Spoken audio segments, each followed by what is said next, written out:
Muy buenos días a todos. Feliz sábado. Es un gusto saludarles. Bueno, vamos a disponernos en esta mañana a estudiar en estos momentos la palabra de Dios. Tenemos un título algo interesante. Creo que estaban varios curiosos, ¿verdad? por este título, el síndrome de Doña Florinda. Leímos nuestra cita en San Lucas 5:31 y 32. Creo que todos hemos escuchado hablar de Doña Florinda. Creo que muchos la ubicamos, la conocemos a este personaje de la televisión, de aquella serie de El Chavo del Ocho. Eh, Así que bueno, creo que vamos a más o menos a comprender ahorita a qué se refiere esto de el síndrome de Doña Florinda. Eh, Creo que todos hemos también escuchado una historia que eh, narrada aquí en San Lucas. Voy a invitarles a abrir sus Biblias ahí en San Lucas 15 para que ustedes vayan siguiendo ahí con su vista. Una historia que contó Jesús en una ocasión. Todos hemos escuchado hablar del hijo pródigo. ¿Se acuerdan del hijo pródigo? Un joven que pues empezó a tener como sueños, ¿verdad? En eh, acerca de su futuro, ¿no? Y decidió un día, pues, hacer realidad todo eso, ¿verdad? Pero para poder hacer realidad sus sueños, pues, requería recursos, necesitaba dinero, y se le ocurrió la brillante idea de pedirle a su padre que le diera su herencia en vida. Su padre, pues, era un hombre rico. Así que bueno, dijo, si obtengo esa herencia, voy a poder lograr todo lo que quiero, sin esperar hasta que mi papá se muera. Así que habla con su padre, eh, le dice, pues necesito que me des mi parte, o sea, lo que me toca a mí. El padre lo hace, eh, le entrega pues lo que a él le correspondía, su herencia, y dice la historia que este joven se fue lejos, a otra provincia, a otra tierra, y comienza pues, a realizar su sueño. Pero pues eso implicaba, decíamos ahorita, pues el gastar, ¿sí? Gastar dinero. Pasa el tiempo y el dinero empieza a escasear porque él no hizo provisión, ¿no? Para su futuro. Él nada más estaba pensando en los placeres, ¿sí? No invirtió ese dinero, no se puso a trabajar, sino que nada más que empezó a gastar el dinero. Cuando se da cuenta, un día ya no había fondos, ya no había dinero. Tampoco había amigos de esos que se juntaban con él. Se queda solo y entonces sí empieza a preocuparse, ¿no? Eh, por ahí consigue un empleo cuidando cerdos. eh, y tan difícil se puso la situación, tan triste para él que deseaba, dice por ahí el relato, ah, incluso la comida de los cerdos. Hasta que nos dice por ahí en San Lucas que volvió en sí, o sea, reaccionó. Y dice, bueno, pues, ¿qué estoy haciendo aquí, no? Si yo tengo un hogar, tengo una casa, tengo una familia, ¿por qué estoy sufriendo aquí, no? Y dice, decidió volver a casa. Cuando regresa, vamos a ver lo que nos dice por ahí en San Lucas, eh, del 20 en adelante, en San Lucas 15, vamos a leer lo que nos dice el versículo 20. Entonces se levantó y volvió a casa de su padre, y cuando aún estaba lejos, su padre, dice, lo vio y se compadeció, y obviamente se alegró, ¿no? De verlo, seguramente diario que salía al camino a ver si algún día volvía su hijo. Dice, corrió y se echó sobre su cuello, lo besó, y el joven le dijo, Padre, he pecado contra el cielo y contra ti, y ya no soy digno de ser llamado tu hijo. Pero el padre dice, dijo a los siervos, dice, pronto sacad el mejor vestido y dice, vestidlo y ponerle un anillo en su mano, sandalias en sus pies, traed el becerro gordo y matadlo y comamos y hagamos fiesta, porque este hijo mío, dice, estaba muerto y ha revivido, se había perdido y ha sido hallado. Y empezaron, dice, a regocijarse. Eh, Vemos aquí algo, o sea, es una historia que a todos nos agrada, ¿no? Nos gusta, pero si la analizamos bien, pues hay algo raro por aquí, ¿no? Cuando llega el hijo, que él mismo también se sorprende porque dice, pues, quién sabe cómo me vaya, ¿no? Cuando me encuentre con mi papá, seguro me va o sea, a reclamar, me va a dar una maltratada, como decimos, por lo que hice, pero también él se sorprende, ¿no? Como nos puede sorprender a nosotros que pudiéramos estar esperando pues, un correctivo, ¿no? Para el hijo, este, o no sé, o que no le dirigiera ni la palabra, podría ser, pero no sucede así. O sea, vean, dice, se echó sobre él, lo abrazó, lo besó, rápidamente ordenó que trajera ropa limpia, ropa digna de él, zapatos, que venía, hasta descalzo seguramente, dice, y le pusieron un anillo que simbolizaba, pues, que pertenecía a una familia. Eh, Dice, se organizó una fiesta y dice el versículo 25, y el hijo mayor que estaba en el campo, cuando vino, llegó cerca de la casa y oyó música y danza. Venía su hermano y encontró la fiesta por ahí. Y entonces se sorprende, ¿no? Pues, ¿qué está pasando en la casa? Pregunta por ahí, le dicen, ¿sabes qué? Es que llegó tu hermano, volvió tu hermano. Y entonces dice, el versículo 28 cuando le dicen que volvió su hermano, yo no sé ustedes qué hubieran hecho, ¿sí? Eh, Tenía sin duda mucho tiempo de no verlo y en vez de ir a buscarlo, de ir a saludarlo, dice el versículo 28, entonces el hermano mayor, ¿qué dice que hizo? Fue a buscarlo, fue a abrazarlo, fue a recibirlo, dice, se enojó y no quería entrar. Así como está este señor por aquí, en la imagen. Se enojó, ¿sí? Y dice, su padre salió a rogarle que entrase. ¿Cuál era el enojo del hermano? Bueno, dice que él sintió que lo que él hacía, ¿sí? Por la familia, por su papá, no era recompensado, ¿sí? Y él dice, bueno, y ahora que llegó que gastó todo tu dinero, que nos dejó ya sin la mitad de la herencia prácticamente, dice, llega y lo festejas, ¿sí? También él estaba medio confundido, ¿no? El hermano mayor y medio desconcertado por lo que estaba pasando. Eh, Dice, así es como lo recibes después de lo que hice. Entonces, es algo una historia que tiene muchos como contrastes, ¿no? Y varias, ¿cómo puedo decir? Perspectivas, y desde cómo lo ve el padre, cómo lo ve el hijo pródigo, el hijo menor, y cómo lo ve el hermano mayor también, o sea, diferentes puntos de vista.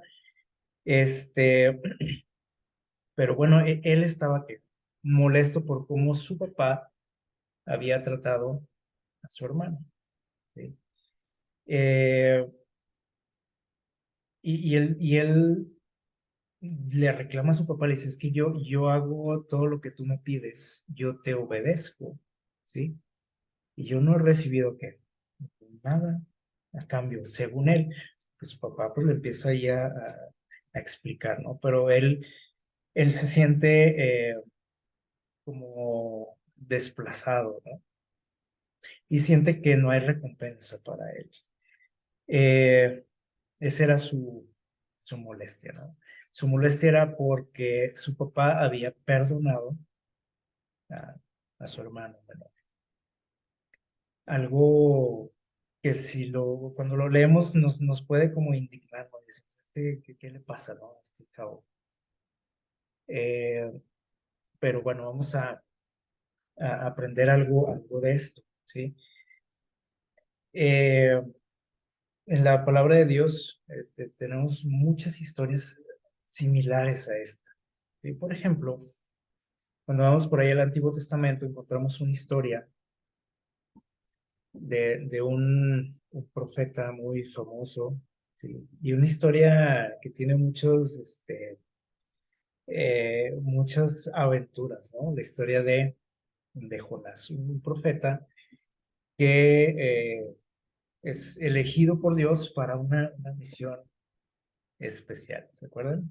Dios lo envía para llevar un mensaje a una ciudad, un mensaje urgente, ¿sí? A la ciudad de Nínive, una ciudad pagana, una ciudad enemiga de Israel. Y cuando Dios le da la tarea, ¿se acuerdan lo que hizo Jonás? Rápidamente obedece, va y cumple su tarea, ¿no? Él, nos dice el relato, que toma un barco, ¿sí? Hacia la ciudad de Tarsis, o sea, un lugar totalmente en dirección opuesta, ¿no? Hacia donde él debería de ir y mucho más lejos de donde debería de ir, eh, buscando esconderse de Dios, ¿no? Si me voy a aquel lugar, allá ni Dios se va a acordar de mí, ni Dios me va a encontrar. Eh, Vean cómo razonó Jonás, ¿sí? Que también nos puede causar un poco de risa, ¿no? Su razonamiento. Cuando él está en aquel barco, se desató una tormenta, ¿se acuerdan? Y los, los tripulantes empiezan, pues, obviamente, a pedir a sus dioses que los salven de esa tempestad. Sentían que podían quedar ahí, ¿no? Y cuando de pronto ahí encuentran a Jonás que estaba durmiendo y lo despiertan, le dicen, oye, ¿que te das cuenta de lo que está pasando? Y Jonás sale por ahí de su camarote y le dicen, oye, pues tú también tienes que ayudarnos, aquí estamos todos en apuros, eh, órale a tu Dios también, y le empiezan a preguntar, lo empiezan a cuestionar, ¿no? ¿De dónde viene? ¿Quién es? Y Jonás pues se presenta, ¿no? Y dice, bueno, pues yo soy Jonás, yo soy un mensajero de Dios, ¿sí? Soy un siervo de Dios, etcétera. Empieza ahí como a dar su currículum. Eh, y es un poco curioso, ¿no? O sea, el hecho de que empieza a decir, ¿no? Que es un mensajero de Dios, un profeta de Dios, un siervo de Dios, pero está huyendo de Dios. Y dice, pues yo vine aquí porque me estoy escondiendo, ¿no? Es algo que a los demás los empieza a sacar de onda, como decimos, como que es un siervo de Dios, pero a la vez está que desobedeciendo a su Dios, a ese Dios a quien él representa. Eh, ¿Recuerdan ustedes lo que sucede? Bueno, les dice, ¿saben qué? Pues échenme al mar, etcétera. Y conocemos la historia, ¿no? De aquel gran pez que lo devora. Y durante ese tiempo que él está por ahí sepultado prácticamente y bajo del mar, eh, él reacciona y se da cuenta pues que necesita la ayuda de Dios y se da cuenta pues que realmente Dios está persiguiéndolo a él. Este, eh, ora a Dios, se arrepiente por su actitud y Dios lo lleva hacia donde tenía que ir, ¿sí? Y aquel animal, aquel gran pez, dice, lo vomitó en la playa. Y después de esta experiencia, uno se imagina que Jonás pues es una nueva persona. Nació de nuevo literalmente y bueno, él va a cumplir con lo que Dios le había encomendado. Y llega a aquella ciudad con el mensaje de que aquella ciudad iba a ser destruida dentro de unos pocos días. Cuando eh, da su mensaje, sí, saben que pues así y así, esto es lo que dice Dios, ¿no? Si no se arrepiente, pues esto va a pasar. Cuando Jonás cumple su tarea, es el relato que él pues sale de la ciudad y se sienta por ahí, este, toma un buen lugar, ¿sí? Y se sienta a esperar la destrucción ¿sí? Buscó ahí un lugar donde pudiera ver todo el espectáculo, ¿sí? Este, sacó sus palomitas, podríamos decir, ¿no? Para disfrutar de la venganza de Dios. Era un pueblo que decimos ahorita no le agradaba a Jonás, obviamente, ¿sí? Porque eran enemigos de su pueblo, eran pecadores, eran idólatras, etcétera. Y eso a él le molestaba, ¿sí? Así que se sienta por ahí, y Dios todavía, le provee sombra y se sienta a esperar, ¿no? El castigo de Dios. Y resulta que pasa el tiempo y el castigo de Dios que no llegaba, y esperó otro rato y no llegaba el castigo y dice que él se enojó, se enojó con Dios y le dijo a Dios, dijo, ya sabía que no ibas a hacer nada, porque ya sé cómo eres, le dijo, ya sé cómo eres, que tú qué, tú todo perdonas, que vean cómo pensaba Jonás. Eh, ¿Cuántas veces nosotros pensamos así como Jonás? A nosotros nos gusta el saber, o nos alegra el saber que tenemos un Dios perdonador, un Dios bueno, un Dios amoroso, un Dios misericordioso, ¿sí? Pero eso nada más nos agrada cuando tiene que ver con nosotros, ¿sí o no? Cuando esto tiene que ver con la gente que me rodea, como que ya no me agrada tanto que Dios perdone a la gente, que Dios sea misericordioso, que Dios sea amoroso, ¿sí? Que Dios no haga distinción de personas. Mientras yo sea el afectado o el que tiene que ver con el perdón de Dios, pues ahí sí, gracias a Dios, ¿no? Y qué bueno que Dios es así, y Dios misericordioso, y Dios esto y lo otro.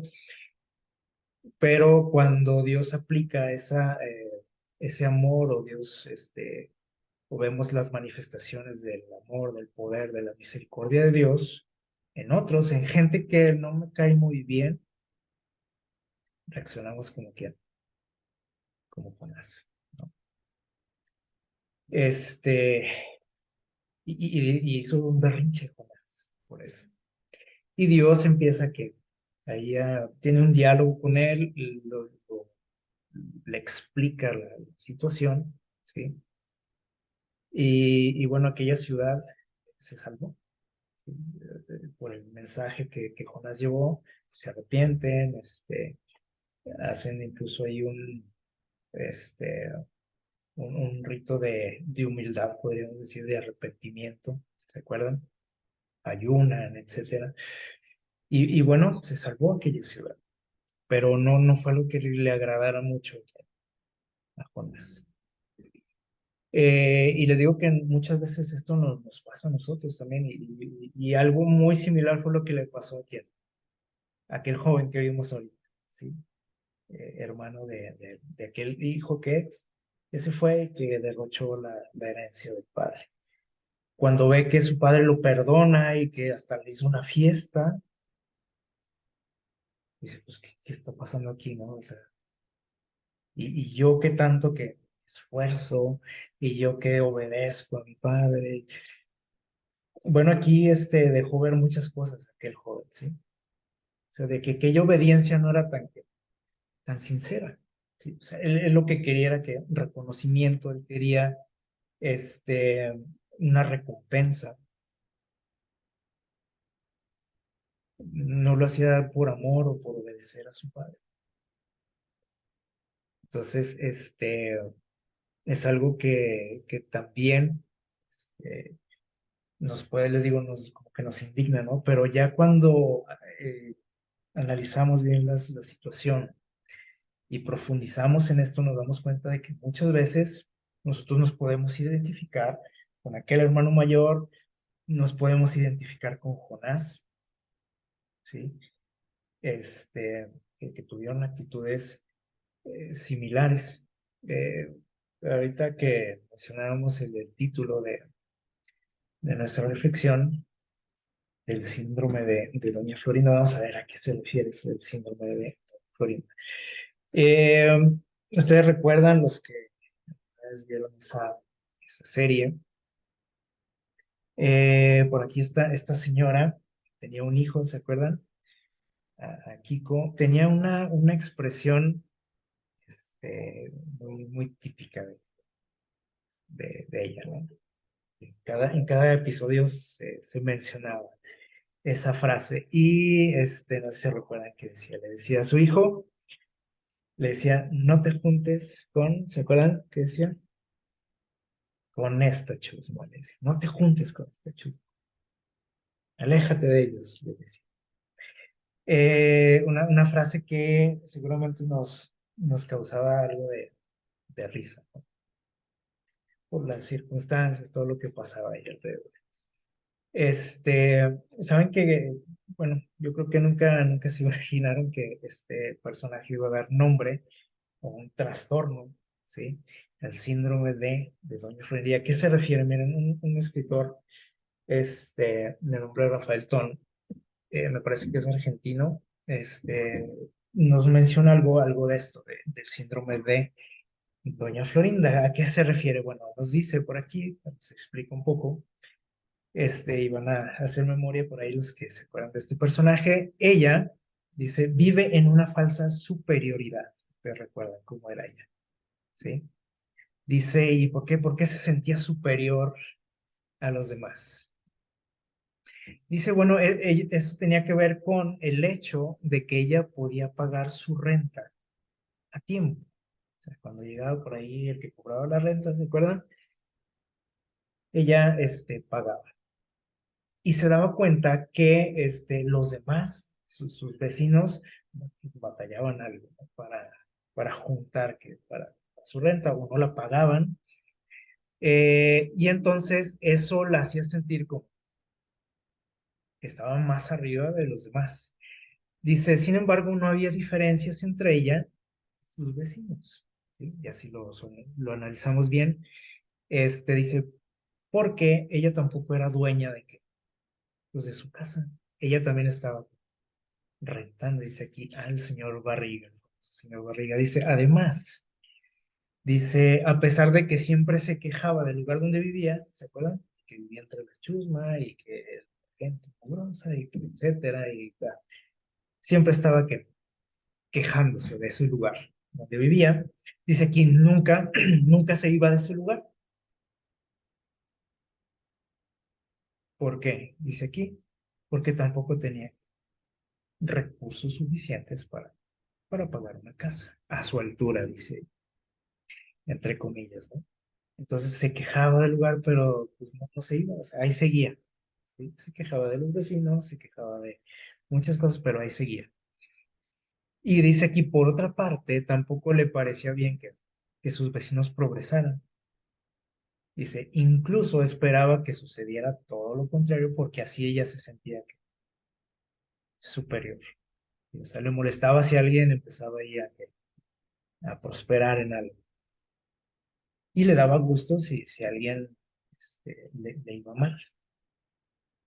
Este es el síndrome de Doña Florinda. Dice aquí, consiste en qué?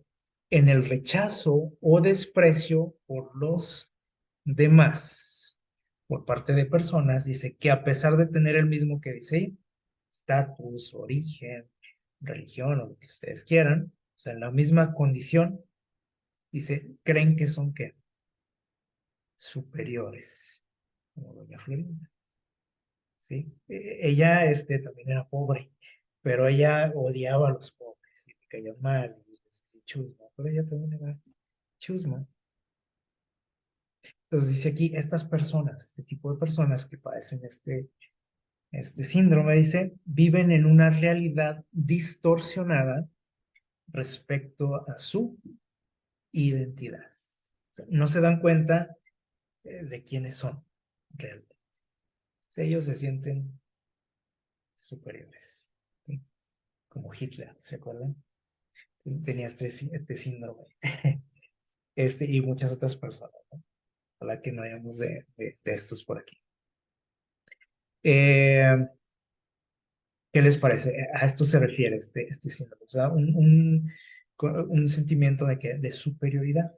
Cuando, dice, realmente la persona está en iguales condiciones que aquellas personas a las que menosprecia.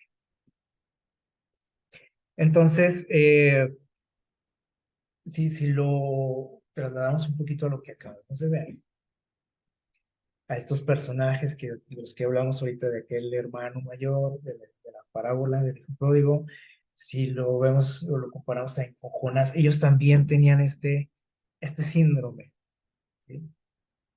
Menospreciando a quienes, a otros que estaban en igual condición, las mismas condiciones que ellos. Y aquí podremos decir, no, pero no era así, o sea, aquel hermano mayor era un hijo ejemplar, un hijo obediente. Jonás pues pertenecía al pueblo de Dios, era un mensajero de Dios, etcétera. Eso es lo que podríamos pensar, ¿sí? Pero si lo analizamos bien, ellos estaban en la misma condición, ¿sí? Aquel hermano mayor estaba en la misma condición que su hermano, aquel que derrochó todo. Jonás estaba en la misma condición que aquellos a quienes quería ver muertos, ¿sí? Saben que el pueblo de Israel eh, cayó también en este símbolo. Dios escogió a ese pueblo, ¿sí? Porque Dios quería que fueran diferentes, ¿sí? No superiores, sino diferentes. Y quería también Dios, o sea, Dios le dio una misión a este pueblo, como a Jonás, ¿sí? Dios quería que este pueblo llevara su mensaje a otros y que fueran un ejemplo, no porque eran mejores que las demás naciones. O sea, estaban en igual que condición. Ni eran más bonitos, ni más ricos, ni nada, ¿sí? Ni más espirituales, ¿no? Y eso lo vemos a través de toda la historia del pueblo de Israel, ¿sí? Y vamos a ver lo que nos dice ahí San Lucas 5:29 al 32, que fue de texto que leímos al principio, para que veamos cómo, a qué grado llegaron ellos, ¿sí? Ustedes recuerdan, Dios, por ejemplo, les ordenaba, ¿sí? Que ellos no se mezclaran con otras naciones, ¿sí? Y Dios les explicó en qué sentido, ¿sí? Y lo que Él esperaba de ellos cuando Él les dijo esto. Les decían, no se junten, no se casen, no esto, lo otro. O sea, no porque ellos eran mejores ni superiores, ¿sí? Dios les explicaba por qué. Dios no quería que ellos adquirieran las costumbres de ellos, ¿sí? Al contrario, Dios quería que ellos influyeran en aquellas naciones, pero generalmente pasaba lo contrario, ¿sí? Y ellos llegaron a sentirse que no tenían que voltear a ver a los demás, voltean a ver, pues iba a ser hacia abajo, porque ellos eran el pueblo de Dios, el pueblo elegido, y empezaron a menospreciar a otros, ¿sí? Pero jamás cumplieron con la misión por la que Dios los había escogido. Hasta que Dios dijo, este pueblo, pues no, o sea, de plano no se puede con ellos. Eh, Ellos creían que ese conocimiento que tenían, esas bendiciones, el favor de Dios, era por sus cualidades, porque ellos eran mejores que los demás. Y empezaron incluso a ponerles apodos a los demás, ¿sí? A llamarles despectivamente a otros. ¿Sí? Por ejemplo, les llamaban que gentiles, ¿sí? Paganos, etcétera. Tienen muchos calificativos, ¿no? Como los tenemos muchos cristianos también. Entonces, tampoco nosotros somos mejores, ¿no? Porque decimos, Dios hizo a un lado al pueblo de Israel y ahora nosotros, porque nosotros sí somos buenos. No, o sea, somos lo mismo, estamos en igual que condición. Y tristemente el cristiano, ¿sí? También, o gran parte de los cristianos, también padecemos de ese síndrome de Doña Florinda. Y vean lo que nos dice por ahí en Mateo 5, vamos a ver lo que dice por ahí, perdón, en Lucas, en otro lado, Lucas 5, 29 al 32, dice el texto, entonces Leví, Mateo, dice, ofreció un gran banquete en su casa, hizo una fiesta para, para Jesús, ¿sí? Lo invitó a comer. Y entonces en esa fiesta había más invitados, ¿sí? Dice, sentado al banco de los tributos públicos, no, perdón, que dice, y en la casa había muchos cobradores de impuestos, o sea, invitó a sus compañeros de trabajo, podríamos decir, y otros convidados a familia, conocidos, amigos. Dice, y entonces los escribas y fariseos que también estaban por ahí, murmuraron contra los discípulos diciendo, dice, ¿por qué coméis y bebéis con, qué dice? Publicanos y pecadores. Eh, ¿Por qué se juntan con la chusma ustedes?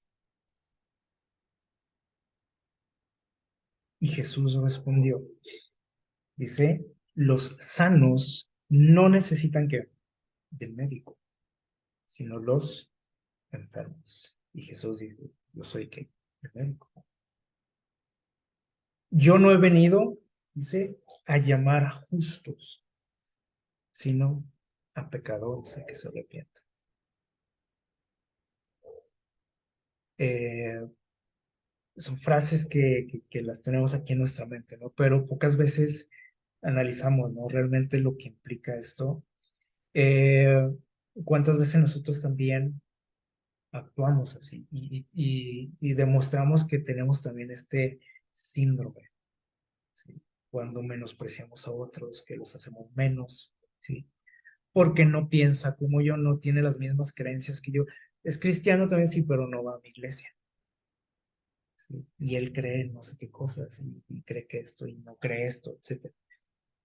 Y yo me siento que superior porque yo tengo la verdad, porque yo soy del pueblo de Dios, porque yo pertenezco al remanente de Dios, etcétera. Y también presumimos mucho, ¿no? Y les ponemos apodos a otros. Y qué triste también. Y les llamamos despectivamente a otras personas, los mundanos, decimos. Eh, bueno, pues todos somos mundanos, todos somos del mundo, ¿verdad? Pero es una forma en la que, o sea, tratamos de hacer ver que yo soy que, superior a otras personas. Y dijo Jesús, pues yo no vine a qué, o sea, yo no vine por ti, le está diciendo, ¿no? Tú que eres justo, tú que eres bueno, tú que eres del pueblo de Dios, tú que no cometes errores, que no pecas. Yo no vine por ti, dijo Jesús. Yo vine a buscar a quienes, a los pecadores, a los enfermos. Y esto nos demuestra otra cosa, ¿sí? Eh, a veces pensamos que muchos lo pensamos, ¿no? O sea, tanto los cristianos como los no cristianos pensamos que la iglesia o las iglesias están llenas de qué? De gente santa, de gente que no peca, de gente buena. Y aquí Jesús nos está diciendo otra cosa, ¿sí? La iglesia está llena de qué? De enfermos, de pecadores, de mucha gente dice, no, es que ahí está llena de hipócritas. Pues sí,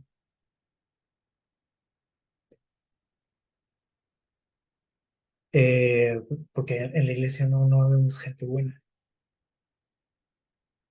ni gente santa en el sentido de que pensamos que somos súper buenos y ya tenemos un pie en el cielo, ¿no? O sea, habemos gente, en las iglesias vemos gente que de lo peor, porque porque Jesús vino a buscar a la gente de lo peor,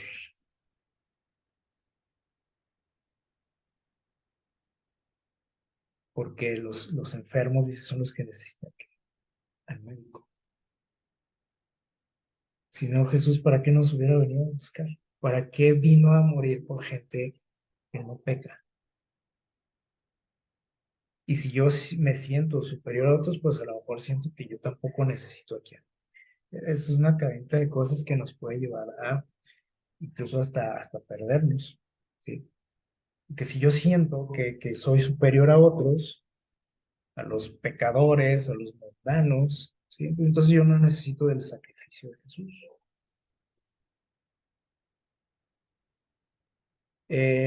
Si yo me siento superior al que, porque tú escuchas tu música, porque te vistes así, porque te peinas así, pues sin duda no necesito yo de quién, de Jesús, porque pues, el que lo necesita es aquel, el que escucha eso, el que va a tales lugares, el que se peina así o asá, el que se viste así o asá, ¿sí? Este, al que no usa corbata, a la que trae la falda más arriba que yo, etcétera. Esa gente es la que necesita de Dios. Yo no. No lo decimos, obviamente, pero eso es lo que le damos a entender a Dios, porque yo me siento superior. Aquí el problema y lo triste es que como doña Florinda estamos en la misma condición que aquella gente a la que yo puedo despreciar y la gente a la que yo siento que es inferior. Estamos en las mismas condiciones, ¿sí? El problema es que, por ejemplo, la cuestión del orgullo, ¿sí? Nosotros no la vemos ni la sentimos muchas veces, ¿sí? Cuando lo padecemos. De hecho, todos, ¿no? Todos tenemos algo de orgullo, pero no es algo que condenemos nosotros, ¿sí? O sea, condenamos a muchas cosas, ¿no? El que se droga, el que se emborracha, el que toma esto, que el otro, el que hace, el que no hace, pero no condenamos al orgulloso, ¿sí? Y eso es algo más peligroso aún, ¿sí?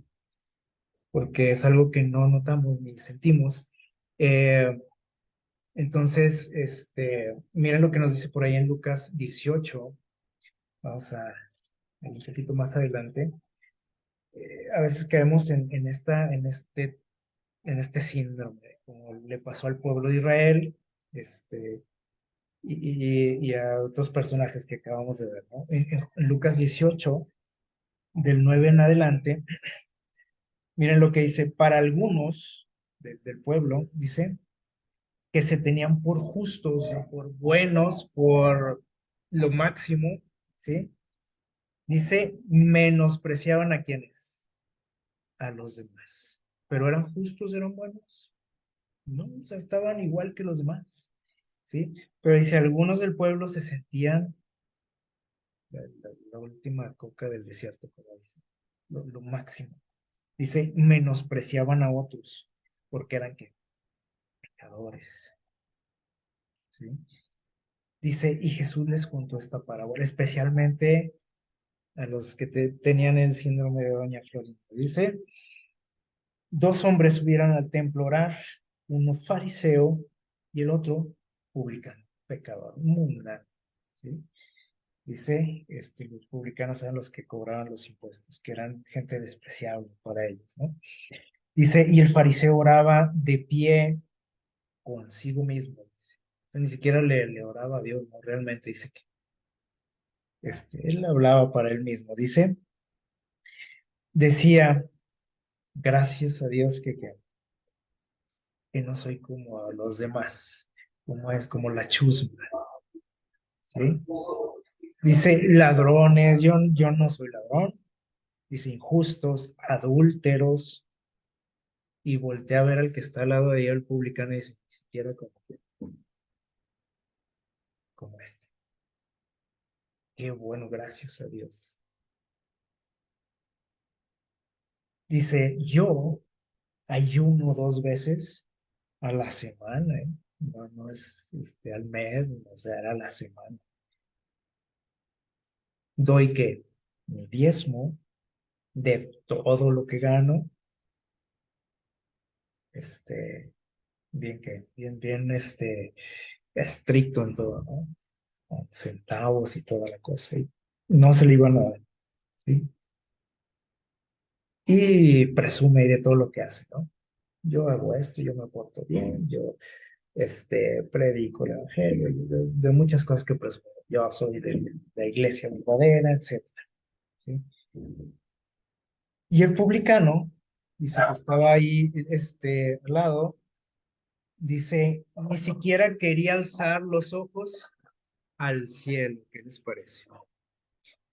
De cómo se sentía. Ni siquiera quería alzar los ojos al cielo, porque dice, sino que golpeaba su pecho diciendo, ¿sí? Vean lo que él decía, Dios, ten compasión de mí porque soy pecador.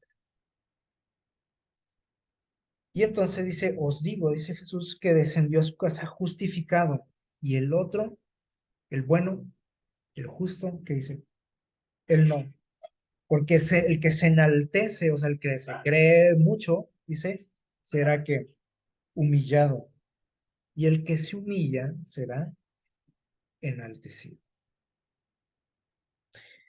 Eh, Cuando analizamos estos dos personajes, nos damos cuenta que quién era el que tenía ese síndrome, ¿no? Rápidamente. Dijimos que es un síndrome donde tu realidad, o sea, tu identidad está un poco que distorsionada, o sea, la percepción de quién eres. Este hombre siente que el mundo no lo merece, ¿no? Aquel fariseo, ¿sí? Y hasta le agradece a Dios, ¿no? Porque dice, qué bueno que no soy como la chusma, ¿sí? Y aquel publicano le está pidiendo que misericordia, Dios, ten misericordia de mí porque soy que pecador. Él se da cuenta de su realidad. Y el otro pobre, ¿no? El fariseo, ¿no? O sea, ¿cómo iba a considerar ser un pecador? ¿Y cuántas veces nos sucede esto también a nosotros? ¿Cuántas veces tenemos o la percepción de nuestra identidad como seres humanos, como pecadores, ¿sí? Como enfermos, necesitados de Dios?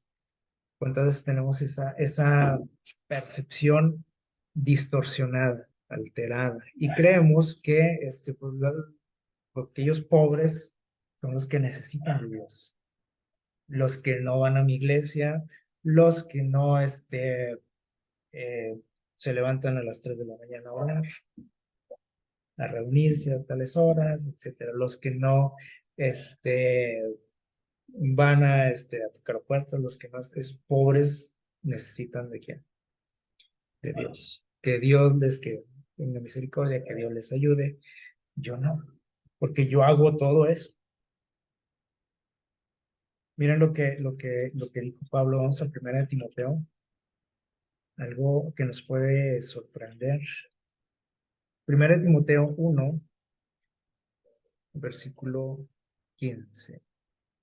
1 Timoteo 1, 15 dice, palabra y fiel, digna de ser recibida por todos, dice que Cristo Jesús vino al mundo para salvar a quienes, a los buenos, a los que van a la iglesia, a los que estudian la Biblia. ¿A quién vino a salvar Jesús? Dice aquí, a los pecadores. Y vean lo que dice Pablo, cómo remata aquí este texto. Dice, de los cuales yo soy el primero, el número uno, el peor de todos, dice Pablo.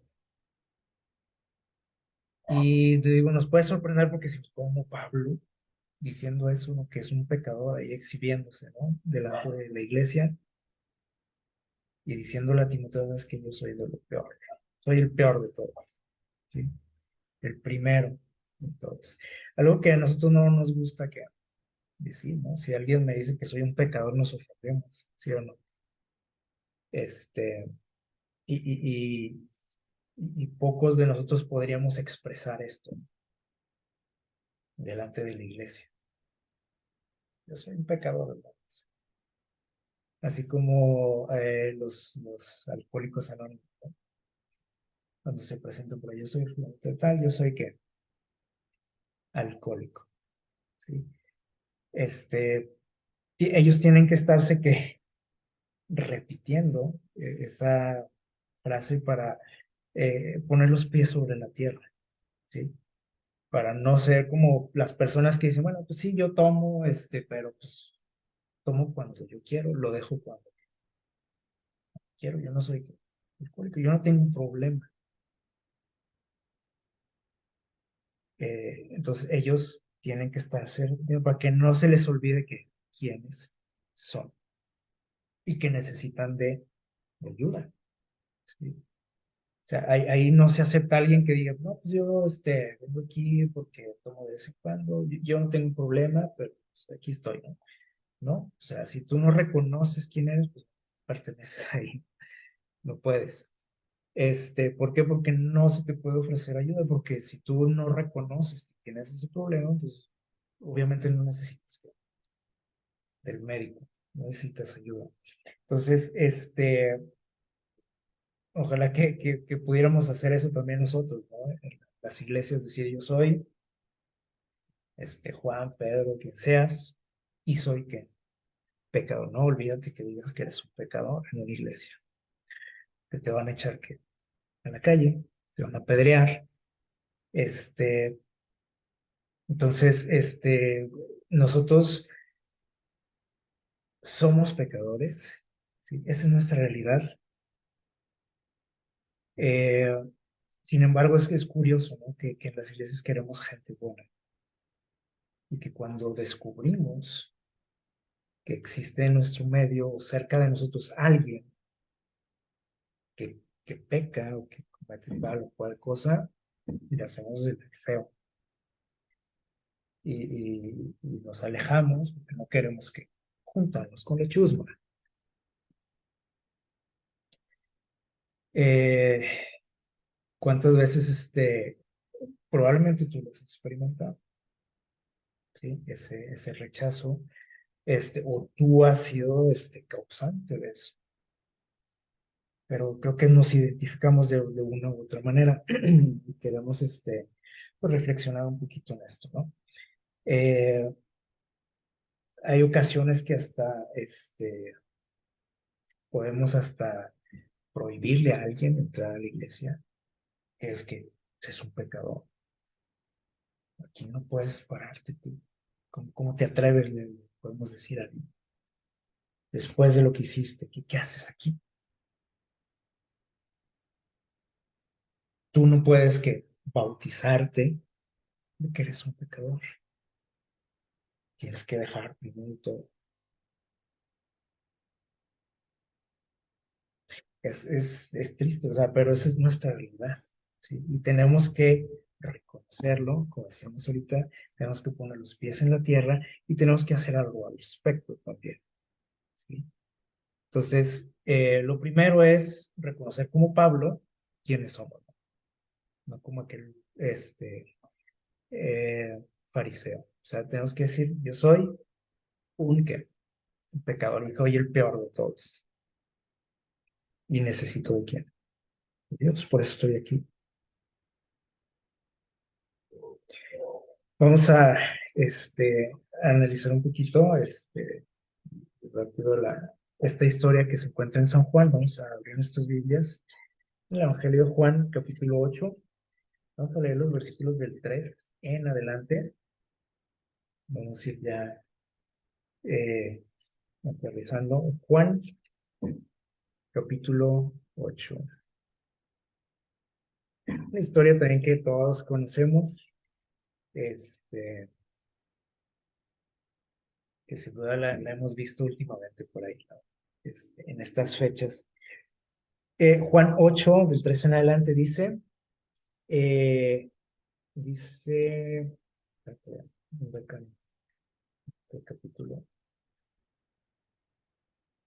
Juan 8, dice el versículo 3: entonces los escribas y fariseos le trajeron a Jesús una mujer tomada en adulterio y poniéndola en medio, le dijeron, maestro, esta mujer ha sido tomada en el mismo acto de adulterio. La ley de Moisés nos manda apedrear a estas mujeres. ¿Tú qué dices? Dice, y decían esto para tenderle una trampa y poderlo acusar, pero Jesús se inclinó y empezó a escribir en el suelo con su dedo. Y le insistían, dice, preguntándole qué se tenía que hacer con esta mujer. Eh, Muchas veces les digo, nos ponemos de ese lado nosotros, ¿sí? Les digo, cuando nos damos cuenta de que alguien es diferente a mí, cuando alguien, incluso dentro del medio cristiano, le descubrimos algo, ¿sí? Rápidamente decimos, "Ah, pues, ¿qué tenemos que hacer con este hermano? Cayó en este error, hay que y nos saboreamos, ¿verdad? Cuando hay que disciplinarlo, hay que desfraternizarlo, hay que, va, un montón de términos que existen, ¿verdad? Hay que darle un correctivo, ¿no? Y rápidamente nos apuntamos, ¿verdad? Para participar de esto. Así como los fariseos aquí. ¿Qué hay que hacer con esa gente? Con aquel que hizo esto, que se viste así, que lo cachamos en tal lugar, que no sé qué. ¿Qué hacemos con él? Dice que Jesús empezó a qué. Dice que no les dijo nada, empezó a escribir ahí en el suelo. Y vean lo que dice por aquí en el libro del deseado a todas las gentes. Dice, allí, trazados delante de ellos, ¿sí? Eso que estaba escribiendo Jesús, dice, estaban los secretos culpables de su propia vida. Eso escribe Jesús. Y dice, al par de que profesaban, o sea, estos personajes, ¿sí? Que estaban acusando a la mujer, dice, profesaban que reverencia por la ley. O sea, ellos eran superiores a esta mujer, sin duda, pero ellos estaban, dice aquí, ¿qué dice? Violando lo que la ley establecía. Y Jesús ahí empezó a escribir. A ti, a ti, a ti. Empezó a escribir que sus secretos, sus pecados. Y cuando empiezan a curiosear, pues, ¿qué está haciendo Jesús? Parece que ni nos hizo caso, ¿no? Empiezan a ver ahí ¿qué? Sus propias culpas. A ella la estaban acusando de que de adúltera, ¿no? Pero ahí había más cosas, ¿no? Más detalles y cada quien de todos los que estaban ahí empezaron a identificarse lo que escribía Jesús. Ahí está lo que lo que yo hago. Y dice, sigue diciendo por ahí el relato, que Jesús dice, se enderezó, mira, y mirando a la mujer, porque dice que les dijo, dice en el versículo, déjenme les digo, en el 7, ¿sí? Les dijo, el que de vosotros esté sin pecado, una frase también muy famosa, que la tenemos en la memoria también, pero no la analizamos mucho. Dice, el que esté sin pecado, ustedes, que tire la primera piedra. Cuando le decían, oye, pero pues, ¿qué hacemos pues? Ah, dijo, pues fácil. A ver, el que esté sin pecado, que tire la primera piedra. La costumbre, en aquel tiempo era que los testigos de aquel crimen, ¿sí? Por el que se acusaba a alguien, los que atestiguaban en su contra eran los primeros en arrojar las piedras.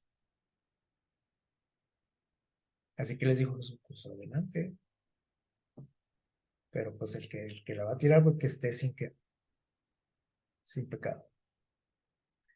Y entonces pues nada, se voltearon a ver entre ellos y no, de pronto no sabían qué hacer porque ahí estaban también sus pecados. Entonces su conciencia los empezó a, a condenar también, porque ellos decían, pues cómo, pues también yo merezco que las piedras, también merezco la muerte, pero como ninguno dijo, pues cómo voy a descubrir aquí. Y entonces dice que poco a poco se fueron retirando, aquel enojo y la furia que tenían contra aquella mujer empezó a calmarse y se fueron desapareciendo. Y dice, Jesús se enderezó y mirando a la mujer, le dijo, ¿dónde están los que te acusaban? Y voltea y le dice Jesús, no, no, ninguno te condenó, ni una pedrada te dieron. Y ella dijo, no, nadie, se fueron. Y Jesús le dijo, ni yo te condeno, vete y no peques mal. Algo que les digo, o sea, nos sorprende también de Jesús, como que el padre del hijo pródigo, como Dios cuando perdonó a Nínive, algo que choca con nosotros, porque nosotros eh, tenemos sed de sangre nosotros. No, no contra nosotros mismos, ¿verdad? Ni contra la gente que me cae bien, pero cuidado que me caigas mal, ¿verdad? Así como aquellos hijos del cura, no se acuerdan, que decían, "Oh, que les caiga fuego, les parto un rayo". Y a veces así pensamos de otra gente, porque son qué, porque son pecadores, porque son mundanos, porque son paganos, porque incluso aunque seas de mi iglesia, de todos modos, pero eres un liberal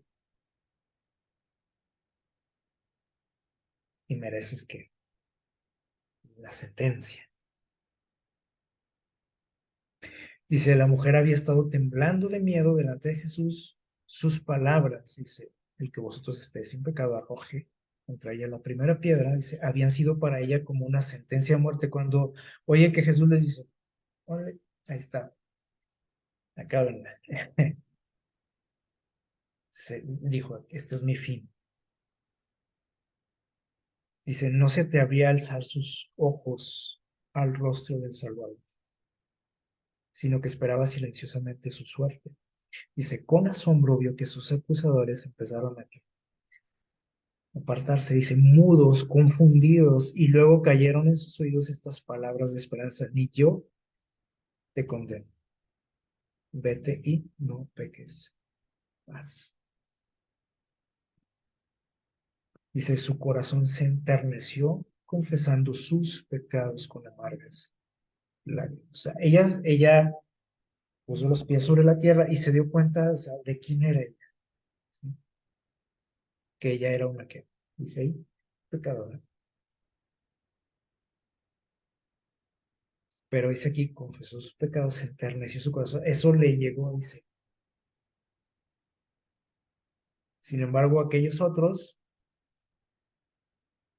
pues sí, vieron ahí sus errores, pero no pasó nada. O sea, mejor dijeron, mejor calladito me veo más que más bueno. Dice, en su acto de perdonar a esta mujer, dice, y de estimularla a vivir una vida mejor, vean lo que hizo Jesús. Dice, el carácter de Jesús resplandece con la belleza de la justicia perfecta. Y nosotros debiéramos de reflejar la justicia y el carácter de quién? De Cristo. Ese es nuestro objetivo, por eso estamos aquí, ¿sí o no? Pero ¿qué hacemos nosotros cuando consideramos a alguien inferior, pecador, bien, pagano, filisteo, mundano y todos los adjetivos que ustedes quieran? ¿Sí? Pues nomás lo señalo, nomás lo condeno, lo critico, pero dice aquí ni lo perdono, porque pues como si se atrevió a hacer eso, ¿cómo lo voy a perdonar? Ni tampoco lo estimulo ni lo animo a vivir una vida que mejor ni le ayudo, nomás lo acabo de hundir y lo pisoteo y me burlo ¿sí? Y lo alejo de Dios y ya aquí no entras y te castigamos, etcétera. Dice, aunque no toleró el pecado, ni redujo el sentimiento de culpabilidad, o sea, Jesús le hizo ver, obviamente, que estaba en un error a esta mujer, ¿sí o no? Como se lo hizo ver a quién, en aquella historia del hijo pródigo, ¿sí? Como también Dios le hizo ver a los ninivitas que estaban que mal. O sea, no les dijo, bueno, pues está bien, síganle así. Al cabo yo soy todo amor, todo misericordia, todo perdón. Está bien, y aguanto yo, dice, ¿no? Dice, Dios no tolera el pecado, ni te quita la culpa así en ese momento. O sea, te hace ver y te hace sentir la culpa. Ese es el trabajo del Espíritu Santo, ¿sí o no? Dice, pero no trató de condenar, sino de que, de salvar, como salvó a Nínive, como perdonó a aquel hijo, el Padre, ¿sí? Que es una representación de quién, de Dios y nosotros como seres humanos. Y ahí está también la otra cara de la moneda con el hermano mayor, cómo nos portamos algunos, ¿sí? Los que estamos acá del otro lado, ¿no? Los obedientes, los buenos, ¿sí? Dice, el mundo tenía para esta mujer pecadora solamente que desprecio, escarnio, como doña Florinda, dice, pero Jesús le dirigió palabras de consuelo y esperanza. El ser sin pecado, dice, se compadece de las debilidades de la pecadora. ¿Y yo cómo reacciono con los pecadores? Con los pecadores. Me compadezco de ellos, les ayudo, les apoyo, les animo. Dice, le tendió su mano ayudadora a Jesús. Dice, mientras los fariseos hipócritas la denunciaban, Jesús le decía, vete y no peques más.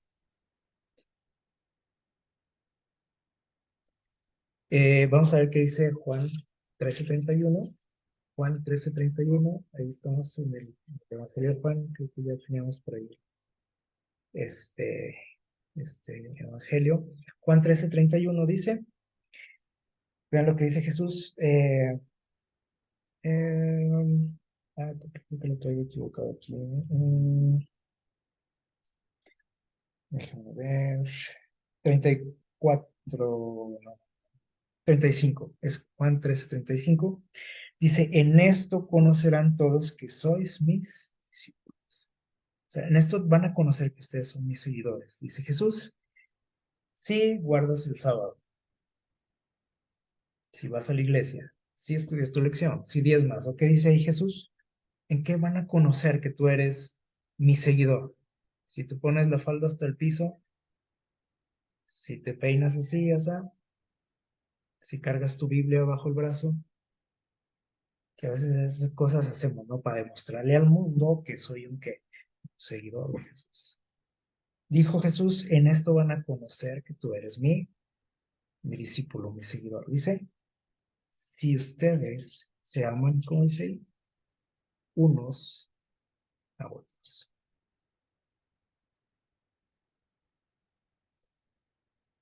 eh, así de fácil y así de difícil, ¿sí? A veces nos preocupamos mucho, ¿sí? De demostrarle al mundo que somos diferentes, que somos hijos de Dios, que soy seguidor de Jesús, este, sobre todo en lo exterior.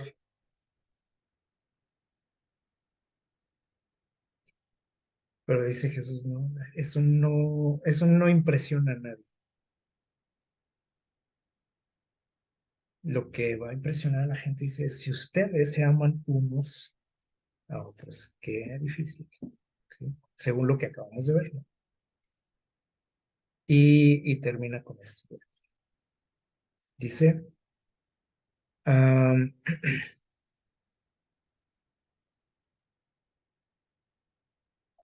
no es seguidor de Cristo el que desviando su mirada, dice, se aparta de los que pecan.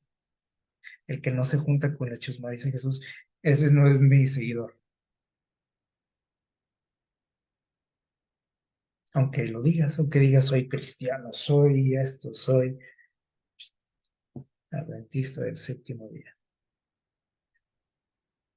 Dice, si tú no te juntas con la chusma, dice Jesús, entonces no eres mi seguidor. Si ves a los demás como inferiores a ti, no eres mi seguidor. Si te crees superior a otros, tampoco lo eres. Los que, dice, se adelantan para acusar a otros y son celosos, dicen, llevarlos a la justicia, porque pues, hay que corregir, hay que castigar, hay que disciplinar, hay que hacerles ver, dice, son con frecuencia en su propia vida más culpables que ellos, igual que pasó con aquella mujer. ¿Verdad? O sea, estamos en igualdad de condiciones. Y dice, no, y hasta a veces podemos ser peor que ellos. Pero como nadie se da cuenta de lo que yo hago, o cómo soy realmente, pues siento que no puedo llevar, ¿no? Y hasta a veces puedo pensar que ni Dios se da cuenta, ¿sí? Dice, los hombres, sí, esta frase es bonita y es triste a la vez. Dice, los hombres aborrecen, ¿a quién dice ahí? A los pecadores. Pero amamos qué, dice ahí, o nos encanta el pecado. Pero pobre de ti si tú caes en pecado. O sea, yo sí puedo pecar, pero tú no. Pero Cristo debe ser la gran diferencia entre él y nosotros. Dice, Cristo aborrece el pecado, o sea, él le cae mal el pecado, lo desprecia el pecado, pero ama a quien dice ahí, al pecador. O sea, no, Dios no aprueba lo que haces, ni te va a aplaudir. Dice, pero te ama.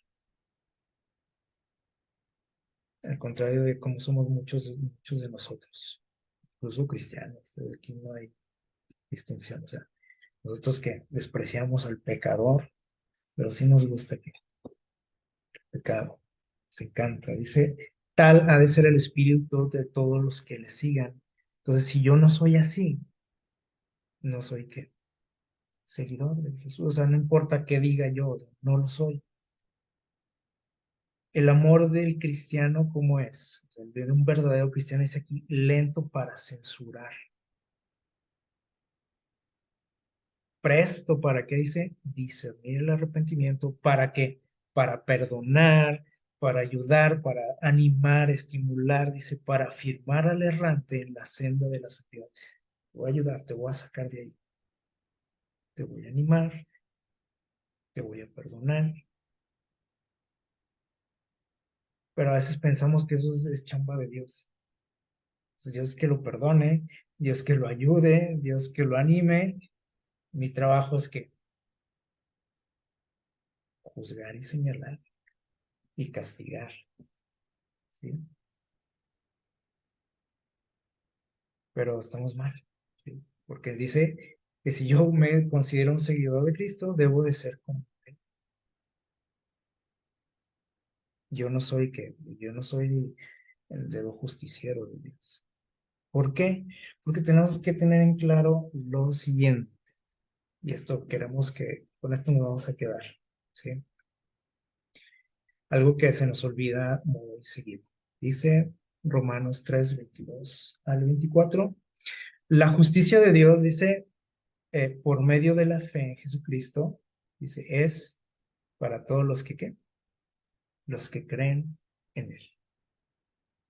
O sea, no importa cómo seas, ¿sí? Tú crees en Él, dice, tú tienes la oportunidad de obtener, ¿qué? La justicia de Dios. Dice Dios aquí porque no hay que diferencia, o sea, tú no eres mejor que nadie. Estás, ¿qué? Igual, igual que el publicano, igual que el pecador, igual que el mundano. Porque dice el versículo 23, texto que todos conocen también, dice, y esto es lo que nos queremos dejar en mente, dice, por cuanto todos pecaron y están destituidos de la gloria de Dios. Por cuanto, ¿quiénes? Dice ahí, todos. Y los adventistas también, y los bautistas también, y los católicos también, y los budistas, no, eso está peor, ¿no? Dice, todos que pecamos y todos, por consecuencia, estamos destituidos de la gloria de Dios. Pero no queda ahí el asunto, dice, pero todos también hemos tenido la oportunidad de ser, ¿qué? ¿Sí? Justificados gratuitamente, o sea, no porque me porto bien, no porque me peino así, no porque voy a la iglesia, no porque voy al diablo, no porque hago esto como el fariseo que decía, yo hago esto, yo hago lo otro. Dice, somos justificados, ¿por qué dice aquí? Por su gracia, mediante la redención que es en Cristo Jesús. Ojalá que todos podamos experimentar ese perdón de Dios, ¿sí? Que podamos sentir esa transformación en nuestra vida también, esa misericordia que Dios tiene para nosotros y por consecuencia, ¿sí? Eso que se refleja hacia otros. Cuando yo soy ¿cómo podemos decir? Ese que padece el síndrome de Doña Florinda, ¿sí? Es una señal clara de que yo no he experimentado el perdón de Dios, ni la misericordia de Dios, ni el amor de Dios. Así de fácil. Dijo Jesús, porque dice al que se le perdona mucho también que amo mucho.